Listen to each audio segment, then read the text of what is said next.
13,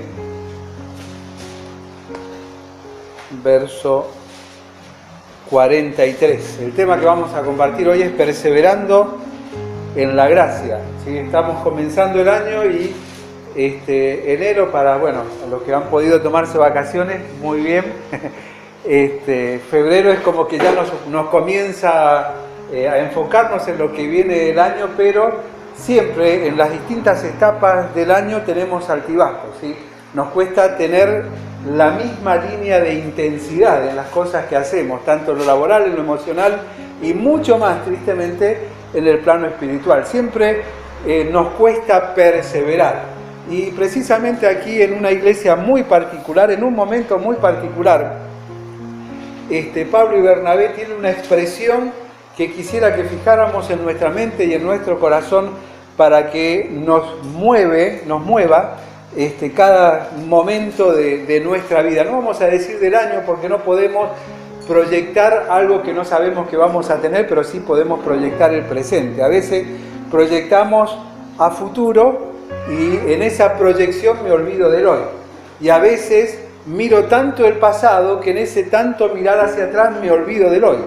Y en tanto en uno como el otro me pierdo el privilegio y la bendición de disfrutar la mayor riqueza que Dios hoy me ha regalado, que es un nuevo día. Es la manifestación de su gracia y de su misericordia, como decía Jeremías, que se renueva, que es nueva cada mañana, y el que la pierde soy yo. ¿Sí? Pero Dios tiene un consejo para hoy, más que a futuro. Es verdad, es bueno tener un proyecto a futuro, pero no puedo alcanzar ese proyecto si no me ocupo del hoy. Por más que piense que cada escalón necesita meses, días, años, pero lo importante es precisamente el día de hoy. Y es por eso que arranca el verso 43 y dice: y despedida la congregación hoy, es decir, en un día particular, dice, muchos de los judíos y de los prosélitos, es decir, prosélitos piadosos, los judíos que habían nacido de padres judíos en otro lugar y que tenían otras costumbres, esos son los prosélitos, siguieron a Pablo y a Bernabé, quienes hablándoles les dijeron, más que le dijeron, ¿no? Hablándoles, les persuadían a que perseverasen en la gracia de Dios. Les persuadían a que perseverasen en la gracia de Dios. Es decir, todas las palabras estaban tendientes a eso, ¿sí? A una persuasión, a una motivación, ¿a qué? A perseverar en la gracia. A perseverar en la gracia de Dios, porque es el único bien que no pierde su valor. Es el único bien que no solamente no pierde su valor, sino que se actualiza día a día. Lo citábamos en el libro de Lamentaciones, capítulo 3, lo que decía Jeremías: sus misericordias son nuevas cada mañana. No pierde valor, sino que actualiza su valor, ¿sí? No hay devaluación. El dólar puede subir, pero el dólar también fluctúa en función de la inflación de los Estados Unidos. Sin embargo, la gracia de Dios no fluctúa porque su gracia está basada y cimentada en la esencia de Dios. Dios es un Dios de gracia y Dios no varía. Dice, en Él no hay mudanza ni sombra de variación. Dios no cambia. Dios no cambia. Lo que nosotros descubrimos en novedad de Dios es mayor, más grande y mejor todos los días en la medida en que nosotros nos acerquemos a Él. En la medida en que no me acerco a Él, el Dios en el que creo sigue siendo el mismo de antes, el mismo de ayer, el mismo de hace un tiempo, el Dios en el cual yo quiero creer y quiero seguir a mi manera y no a la manera de Dios. Olvidándonos algo que compartíamos recién, las miradas, ¿sí? La mirada de Jesús era una mirada enfocada en el mandato. Y no fue una mirada hacia los discípulos allí en Hechos capítulo 1, sino fue una mirada en su vida. Él le decía a sus discípulos: mi comida y mi bebida es hacer la voluntad del que me envió. Era una mirada de vida, cumplir los mandatos de Dios. Y desde los cielos se oyó una voz que nos mueve a que esa motivación nos persuada a permanecer en la gracia de Dios. Les persuadían a que perseverasen en la gracia de Dios. Esta palabra perseverar en el segundo tomo del Evangelio según San Lucas, como lo es los Hechos de los Apóstoles, que era originalmente un solo libro, tiene una preponderancia cada vez que habla de los primeros cristianos. En el capítulo 1, en el capítulo 2 hablan de perseverar, y perseveraban, pero no solamente la perseverancia, sino una acción común. Dice, perseveraban unánimes, es decir, perseveraban todos juntos. ¿En qué perseveraban? En el camino en el cual Jesús los había encaminado. Y en primer lugar, el perseverar, ¿sí?, nos habla de nuestra posición. Hechos capítulo 1, verso 14, dice, todos estos perseveraban. ¿La posición de quién? De todos estos. ¿Quiénes eran todos estos? Los 400 que habían creído, los discípulos y todos los que estaban con Jesús. Dice, todos estos. No es una opción el perseverar. No es una opción, es una posición. El que tiene a Cristo en su corazón debe de perseverar, pues si no persevera, Cristo no es el Señor de su vida. No importa quién sea, es una triste realidad. El perseverar es una acción natural, es una acción de vida, es una acción cotidiana de vida. De hecho, que Constanza quiera gatear, caminar, gritar y demás, es una manifestación de vida. No nos debe de molestar, nos molesta a nosotros grandes. ¿Sí? ¿Por qué? Porque hemos pasado esa etapa, pero es una manifestación de vida. Si no lo hiciera, nos preocuparíamos. Pero lo hace, es una manifestación de vida. La perseverancia en la gracia es una manifestación de vida de nuestra posición en Cristo Jesús. Estos perseveraban. ¿Quiénes eran estos? Los que habían creído, los discípulos, los que estaban con Él. Los que después de su muerte habían creído que había resucitado y se habían juntado con Él, donde en el lugar que Él les había mandado que fuesen, aun cuando muchos se iban. ¿Recuerdan el camino de Maús? El mismo Jesús fue a traerlos. Ellos iban para el otro lado. Jesús fue y les habló. Ellos tuvieron que tomar la decisión de volver hacia donde Jesús les había dicho que se iba a encontrar con ellos. La perseverancia es una cuestión de posición. Si soy un hijo de Dios, debo perseverar. ¿Por qué? Porque si no persevero, la primera duda que se plantea en los que me rodean, ¿cuál es? Si soy un hijo de Dios. ¿Será verdaderamente un cristiano? Pero a veces nuestra falta de perseverancia siempre le echamos la culpa a otro, a una circunstancia o a una persona, o a otros hermanos, o a cosas que no nos agradan. Sin embargo, no tiene nada que ver ni con circunstancias, ni con personas, ni con hermanos. Es mi relación con Dios. Es por eso que mi perseverancia es una cuestión de posición. Pero en segundo lugar, es una cuestión de principios. Es una cuestión de principios. No perseverar es una crisis en los principios. En el capítulo 2, verso 42, vuelve a utilizar la misma palabra. Fíjense lo que dice. Dice, y perseveraban. Ya no dice estos. ¿Quiénes eran estos? Los que habían creído, una posición. Sino que está hablando de principios, porque dice, y perseveraban en la doctrina de los apóstoles. Perseveraban en la doctrina de los apóstoles, en la comunión unos con otros, en el partimiento del pan y en las oraciones. El perseverar es una cuestión de principios. Cuando yo tengo principios bíblicos, la perseverancia es una manifestación natural. ¿Por qué? Porque estoy en el lugar que me agrada, en todo lo que sucede, las personas y las circunstancias están a mi favor. No, es una cuestión de principios que va mucho más allá de las circunstancias y de las personas. Los principios son los que me hacen perseverar. ¿En qué? En la doctrina. Son esos los principios. Perseveraban en la doctrina de los apóstoles. Y luego en las cosas que nos hacen bien y a veces nos gustan. En la comunión unos con otros. Fíjense que las personas no las ponen en primer lugar, sino ¿dónde? Después. Primero son los principios. Las personas son circunstancias. Porque aun cuando yo pueda alejarme de aquellos con quienes no me siento bien, no dejan de ser mis hermanos. No dejan de ser mis hermanos. Y por lo tanto tengo una crisis de principios. ¿Por qué? Y porque, ¿qué me dice? ¿Debo amar a mi hermano como a quién? Entonces hay cosas de mí que no amo. Por eso no puedo amar al hermano.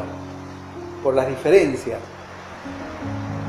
Otra cosa es cuando yo me muevo porque los principios no son los bíblicos, ¿no? Pero la perseverancia es una cuestión de posición. Soy un hijo de Dios. Principios, conozco a Dios. Lo voy conociendo cada día más y en consecuencia es una cuestión de práctica. Pero no puedo practicar en primer lugar la vida cristiana si no tengo a Cristo en mi corazón, una posición. No puedo practicar la vida cristiana si no conozco los principios de Dios para mi vida. No hay manera de practicarlo. Puedo sí vivir una vida religiosa y esperar que los demás vivan una vida religiosa, pero no interesa a los demás. Es una cuestión personal, es entre Dios y yo, no es entre mis hermanos, yo y Dios. ¿Cómo me siento con ellos? ¿Cómo miro si hacen, si no hacen? No, es una cuestión absolutamente personal. Fíjense en el capítulo 2. Verso 46 dice nuevamente, y perseveraban unánimes cada día en el templo y partiendo el pan en las casas comían juntos con alegría y sencillez de corazón. Una práctica de qué, de los principios que leíamos en el verso 42. Y alabando a Dios y teniendo favor para con el pueblo, el Señor añadía a la iglesia a los que habían de ser salvos. La práctica, ¿sí? La práctica de ser como Jesús. Jesús amaba al pecador, no discriminaba al pecador, no discriminaba al hombre y a la mujer, sino todo lo contrario. Él se acercaba. ¿Por qué lo acusaban a él? Porque él rompía las cosas estipuladas por la religión. Y él iba más allá. Pero es que él vivía, él practicaba aquellos principios que él mismo había creado, ¿no? Por su posición de ser Dios mismo, Dios hecho carne. Y en esa práctica precisamente podía recién alcanzar a las personas. Perseverando, ¿sí? Perseverando. Y esa perseverancia nos habla precisamente de permanecer. Es eso, perseverar, permanecer. ¿Permanecer de qué manera? Fieles. Capítulo 11, verso 23.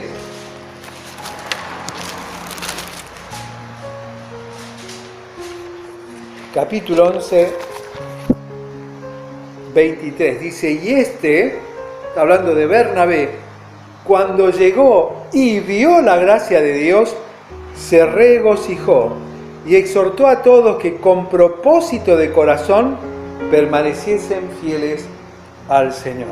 Permaneciesen fieles al Señor. Llegó y vio la gracia de Dios. No vio ni la cara de los hermanos, ni la casa de los hermanos, ni nada de los hermanos. Vio la gracia de Dios. Se regocijó. La gracia de Dios que, como la describe el apóstol Pedro en su primera carta, tiene una multiformidad de manifestaciones. Dice, cada uno según la multiforme gracia de Dios sea un buen administrador de la misma. Como buenos administradores de esa multiforme gracia de Dios. Él vio la gracia, no vio las personas. Se gozó, pero aun cuando había gozo le llamó la atención. O sea, lo sacudió un poco, porque cuando estamos cómodos, cuando estamos bien, nos aflojamos. Nos aflojamos. Y comenzamos a ser más religiosos que cristianos. Porque nosotros nos decimos cristianos, sin embargo la palabra cristiano que aparece, lo leíamos al comienzo en el capítulo 13, dice que se les llama cristianos en Antioquía, pero por primera vez. ¿Pero quiénes se llaman? ¿Ellos se llaman cristianos? No, los llaman cristianos. Cuando nosotros nos llamamos a nosotros mismos cristianos tenemos un problema. Nosotros queremos diferenciarnos porque el mundo no nos diferencia. Porque el mundo no ve en nosotros una perseverancia en la posición, en principio, en una práctica real, en un permanecer fiel. Es por eso que dice que cuando Bernabé llegó a un lugar que no conocía, y es interesante porque llegó a Antioquía. En este caso es Antioquía, capital de Siria, ¿sí? lo que leíamos en el capítulo 13 es Antioquía de Pisidia, es decir, del sur de Asia, una de las capitales de Galacia, es otra provincia. Pero la palabra que es interesante es Antioquía. ¿Sabe lo que significa Antioquía? La que se opone. La que se opone. Y tanto en Antioquía, capital de Siria, y en Antioquía de Pisidia, relata Lucas oposición al Evangelio. Pero tanto en una como en la otra, ¿qué se ve? La gracia de Dios. Al llegar a la que se opone, ¿qué vio Bernabé? La gracia de Dios. Cuando están en la que se opone, en el sur de Asia, en Antioquía de Pisidia, Bernabé y Pablo, ¿a qué persuaden? A que perseveren en lo que estaban viendo, que disfrutaban, que era la gracia de Dios. Y que lo hicieran con fidelidad, con fe. Es por eso que dice en el capítulo 13 que ellos los confirmaron y les exhortaban que permaneciesen firmes, fieles en la gracia en la cual fueron alcanzados, aún en medio de la oposición, porque estaban en el lugar de la que se opone. Y en Juan capítulo 17 el Señor Jesucristo dice que vos y yo estamos en Antioquía, estamos en la que se opone. Jesucristo oraba diciendo: Señor, te pido no que los quites del mundo, sino que los guardes del mal. ¿Qué decía anteriormente el Señor Jesucristo? En el mundo tendréis aflicción, porque el mundo se opone al Evangelio de Cristo, pero confiad, yo he vencido al mundo. Perseverar en la gracia es lo que alienta en nosotros gratitud hacia Dios y el cumplir el propósito de Dios. Fíjense lo que les decía. Exhortó a todos que con propósito de corazón permaneciesen fieles al Señor. Con propósito de corazón, con prioridades claras, con principios claros, con una posición firme, con una práctica permanente, se mantuviesen fieles y firmes al Señor. Pero la segunda palabrita que nos habla esto de persuadir a que perseverasen en la gracia de Dios, no solamente es perseverar, sino que debemos de perseverar unánimes. ¿Por qué? Porque solos no podemos. Solos no podemos. Hay muchos que somos medios huraños, hay otros que son más sociales, pero tantos unos como los otros formamos parte del cuerpo de Cristo. Y no hay manera de que permanezcamos en la gracia separados. Eso de yo oro y leo en mi casa, aun cuando no pueda ir a las reuniones, eso no existe en la Biblia. Eso es el rompimiento de la unidad. Y dice, debemos permanecer unánimes. Lo leíamos en el capítulo 1, y perseveraban unánimes. Estaban todos juntos. ¿Unánimes en qué? Unánimes en amor. Dice en el capítulo 1, verso 14, verso 12, dice que vinieron todos juntos.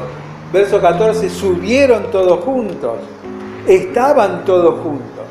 Por eso en Filipenses capítulo 2, el apóstol Pablo nos dice: haya en vosotros el mismo sentir, que seamos unánimes. El mismo sentir que hay en mi hermano, no. El mismo sentir que hubo en Cristo Jesús. No se trata de personas, no se trata de hermanos, se trata de Dios. No se trata de yo y personas, o personas y yo, no. De Dios y yo, de yo y Dios.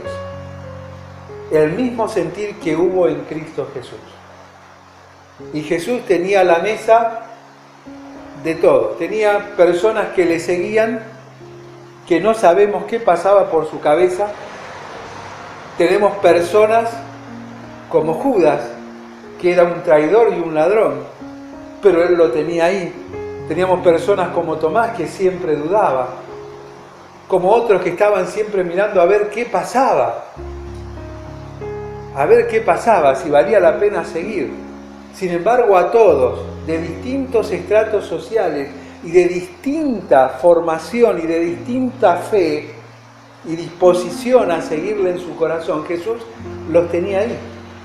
Porque no se trataba de lo que el otro sintiera, se trataba de la persona y Dios, de Dios y la persona, y sigue siendo exactamente igual en el día de hoy. Unánimes en amor, pero en segundo lugar, unánimes en la acción. Del verso 1 al 15 en el capítulo 2 habla de esto, ¿no? El verso 42, que lo leíamos, y 46, también habla, 46 y 47, habla de esto. Dice, estaban todos unánimes y no solamente estaban juntos, con acción de gracia, con corazón agradecido, sino que teniendo favor para con el pueblo. Ahí está hablando del grupo unánime y personas, otras personas que no creen, donde la iglesia en un mismo espíritu y en un mismo sentir atiende a otras personas, teniendo favor para con el pueblo, manifestando el amor en acción, sin mirar la condición, amor en acción. De hecho, más adelante en el capítulo 6 tenemos precisamente una iglesia con amor en acción hacia adentro, ¿no? Porque dice que atendían a los huérfanos y a las viudas creyentes, ¿no? Y ahí inclusive hacia adentro hubo problemas. Fíjense que es interesante porque nunca dice que hacia afuera hubieron problemas entre los hermanos por predicar el Evangelio, todo lo contrario. Siempre se pusieron de acuerdo, pero hacia adentro, ahí es donde están los problemas, ¿no? Y apareció el gran problema donde aparecen los diáconos y demás, porque unos se quejaban de los otros, porque decían unos de otros. Y no se trataban ni de unos, ni de otros, ni de huérfanos, ni de viudas, ni de griegos, ni de judíos, sino de Dios y las personas. Habían perdido el propósito en su corazón. Cuando pierdo el propósito en mi corazón, comienzo a mirar a las personas y utilizo a Dios. ¿Para qué? Para fundamentar mi distanciamiento de las personas. Unánimes en amor, unánimes en acción, unánimes en la alegría. Dice en el verso 46 del capítulo 2, dice que estaban todos juntos y comían el pan con alegría y sencillez de corazón. Con alegría y sencillez de corazón, con gozo, disfrutándolo, más allá de las diferencias, más allá de las circunstancias, más allá de los problemas, unánimes en la alegría. Pero también dice que unánimes en la aflicción. En el capítulo 4 pasa algo muy particular, ¿sí? Pedro y Juan son llamados al concilio, son llamados, les llaman la atención y demás, pero fíjense lo que sucede, todos juntos, que estaban juntos, ¿sí? Unánimes en amor, en acción, en alegría, pero el verso 24 nos habla unánimes en la aflicción. Dice que después que Pedro y Juan son liberados del concilio, los amenazan, van a los hermanos y les cuentan, y dice, y ellos, los hermanos, el resto, habiéndolo oído, algo que nos cuesta escuchar a los demás, ¿no? Habiéndolo oído a Pedro y a Juan, con todo lo que les había pasado, dice, alzaron unánimes la voz a Dios. Todos juntos, unánimes a Dios, y dijeron, soberano Señor, tú eres el Dios que hiciste el cielo y la tierra, el mar y todo lo que hay en ellos, etcétera, etcétera, etcétera. Todos clamaron para que se pudiese seguir predicando el Evangelio en medio de la aflicción. Todos en un mismo espíritu, en un mismo sentir. Unánimes en la ayuda. Dice en el verso 32 que ellos tenían en común todas las cosas. Tenían en común todas las cosas. ¿Para qué? Para poder tener favor para con el pueblo. Tenían en común todas las cosas. Es decir, esa expresión es interesante y ha habido mucho malentendido. Dicen como que todos vendían sus propiedades y dicen, las traían a los discípulos. No es que vendían todas sus propiedades. Vendían, dice, sus heredades. Es decir, lo que ellos tenían lo seguían teniendo. Pero lo que tenían de más, es decir, si tenían 2 casas, vendían una. Y se quedaban con lo necesario para vivir. Y eso extra se lo traían a los discípulos. Y los discípulos lo administraban. ¿Para qué? Para ayudar. En primer lugar a los hermanos necesitados. Así aparece Hechos 6. De hecho, en Hechos 6 algunos estudiosos dicen que la iglesia en Jerusalén rondaba los 20.000 miembros. No todos eran viudas y huérfanos, pero me imagino que en esa cantidad debe haber sido un número significativo a alimentar todos los días. ¿De dónde salía esto? De la voluntad de ayuda. Tenían lo necesario para vivir. El resto lo traían todo al Señor. Lo traían todo al Señor. Eso me hace pensar en cómo están mis ofrendas, ¿no? Mi disposición hacia el Señor. Porque muchas veces nosotros manejamos la ofrenda, cuando en realidad la ofrenda, ¿quién la debe manejar? El Señor. Es Él, no yo. Es Él, no yo. Hay algo que Alberto siempre me dice cuando a veces por enfermedades o distintas cosas no hemos tenido, no nos hemos podido juntar, trae la ofrenda y yo le quiero hablar. ¿Qué me decís? Yo le doy al Señor lo que corresponde y que la iglesia o que administra el trabajo de él. Es más duro lo que me dice en realidad. Él explica ahora qué es eso, ¿no? Porque yo le quiero decir algo y me dice, mirá, esto es del Señor, ahora es problema tuyo, me dice. Es decir, yo tengo que llevárselo al tesorero, ahora ya es problema tuyo, esto es del Señor. Bueno, esa es la idea de lo que es la ofrenda. O sea, ya no es problema mío. O sea, yo se lo llevo al Señor. Es por eso que cuando administramos debemos tener cuidado. ¿Qué decía el apóstol Pedro? Debemos ser buenos administradores de la multiforme gracia de Dios. En lo personal, en lo congregacional, debemos ser buenos administradores. Porque no se trata de nosotros, se trata de Dios. Y ellos traían, no a los apóstoles, le traían a Dios. Le traían a Dios. No vamos a ahondar, aunque hay mucho para hablar de eso. Recuerdan aquellos que engañaron a los discípulos y como no se trataba de cuestiones entre hombres, sino entre el hombre y Dios, es que Dios, ¿qué hizo con Ananías y Zafira? Por haber engañado al Espíritu Santo, les quitó la vida. Y estaba hablando de cuestiones económicas. Porque no se trataba de los discípulos ni de las personas. Se trataba de ellos y Dios. Y Dios tomó cartas en el asunto. Pero también unánimes en el andar. En el capítulo 5, verso 12. Al principio está el relato de Ananías y Zafira. Y en el verso 12 dice, y por la mano de los apóstoles se hacían muchas señales y prodigios en el pueblo. Pero ¿qué dice después? Y estaban todos unánimes en el pórtico de Salomón. Unánimes en el andar. Encaminados hacia el mismo lugar. No hay diferentes maneras de llegar al cielo. No hay diferentes maneras de vivir la vida cristiana. Hay solamente una, está marcada a través de su palabra. Y debemos ser unánimes en amor, en acción, en alegría, en medio de la aflicción, en ayudar a los demás, unánimes en nuestro cotidiano andar. ¿Andar por dónde? Por el camino. Es otra palabrita también que en la iglesia primitiva el apóstol Pablo rescata mucho de cómo le decían al Evangelio. Porque aquellos que no conocían a Cristo hablaban de los del camino. Porque precisamente la esencia del mensaje era que Jesús es el camino, es la verdad y la vida, no hay otra manera de ir al cielo. Entonces eran los del camino.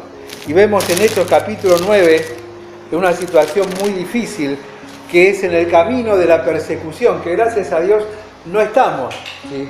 Pero sí debemos ser unánimes y permanecer firmes, perseverar en la gracia con aquellos que están sufriendo aflicción. Capítulo 9, verso 2 dice, y les pidió cartas a las sinagogas, para la sinagoga de Damasco, está hablando todavía Saulo de Tarso, a fin de que algún hombre o mujer, o hombres o mujeres de este camino los trajese a Jerusalén. Pablo persiguió, nosotros decimos, persiguió a la iglesia, pero él pidió cartas para perseguir a quienes, a los de este camino, a los de este camino.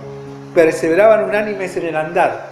Era fácil de identificarlos, tenía una manera de vida distinta y los persiguió. Pero en el capítulo 19, verso 9, nos invita, fíjense, es interesante porque es el mismo apóstol Pablo ya, no el perseguidor, sino el predicador, a permanecer en el camino de la predicación. Dice en el verso 9 del capítulo 19, pero endureciéndose algunos y no creyendo, estaba predicando en Éfeso el apóstol Pablo, dice, y no creyendo, maldiciendo el camino delante de la multitud, se apartó Pablo de ellos y separó a los discípulos discutiendo cada día en la escuela de uno llamado Tirano, ¿sí? Hablando de que el que perseguía el camino, de repente está predicando el camino. Y cuando maldicen el camino, es interesante lo que hacen, no se queda discutiendo. Dice que se aparta junto con sus discípulos y se va en otro ámbito de discusión. No acepta ni tolera, ¿sí?, el desprecio ni la maldición en contra del camino, ¿sí?, en contra de la predicación. Esta que él mismo escribe en 2 Corintios, en el capítulo 1, que es una locura. La locura de la palabra, la locura de la predicación, la locura de la cruz. Las tres locuras que menciona el apóstol Pablo, ¿sí? Pero también en el camino de los problemas, porque en el mismo capítulo, verso 23, dice, hubo en aquel tiempo, seguía Pablo en Éfeso, dice, un disturbio no pequeño acerca del camino. Acerca del camino. Generó la predicación tal dificultad en la mente y el corazón de todos los que habían escuchado que nadie podía dejar de hablar de eso. Y en medio de los problemas, ¿sí?, no se apartaba del camino.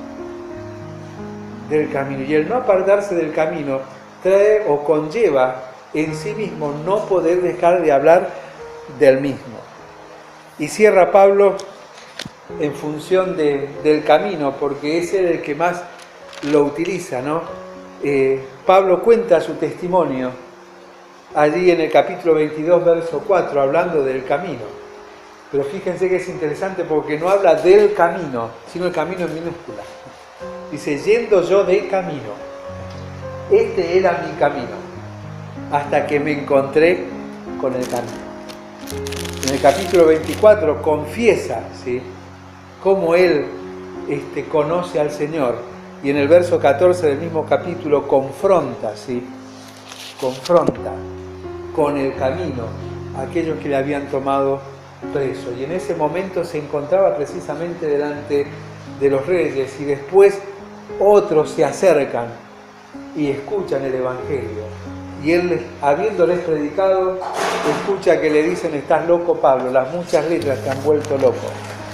Casi me persuades a ser cristiano. Casi me persuades a andar en el camino. Y Pablo le responde, porque precisamente perseverar en la gracia implica todo esto que hemos venido desarrollando y mucho más todavía, ¿no? Pablo le responde inmediatamente, ojalá fueses como yo, exceptuando estas cadenas. Porque Pablo no hablaba de cuestiones de hombres, sino de cuestiones divinas. No de lo que vos ves, de lo que vos escuchás, de lo que pensás, sino de una realidad entre el hombre y Dios, Dios y el hombre. Y este Dios, magnífico y soberano, se ha dignado manifestar su gracia para con nosotros de una manera particular. Si bien al tomar la palabra de Dios podemos ver de tapa a tapa que Dios es un Dios de gracia. En cada tiempo, en cada espacio, Dios manifestó su gracia. Pero la manifestación soberana y maravillosa de su gracia nos ha alcanzado a nosotros. ¿Por qué? Porque su manifestación tremenda de gracia fue cuando aquel Verbo se hizo carne y habitó entre nosotros, y aún viniendo a lo suyo y los suyos rechazarle, aquellos que le hemos recibido, a los que creen en su nombre, nos dio el privilegio, la potestad, el derecho de ser llamados hijos de Dios. Esta maravillosa gracia en la cual ojalá que cada uno de nosotros tengamos más que el deseo, más que el deber, la necesidad, ¿sí?, de perseverar en la gracia. Dios, al igual que lo hacía Pablo y Bernabé allí en Hechos 13, nos persuade cada vez, cada día, a que perseveremos en su gracia.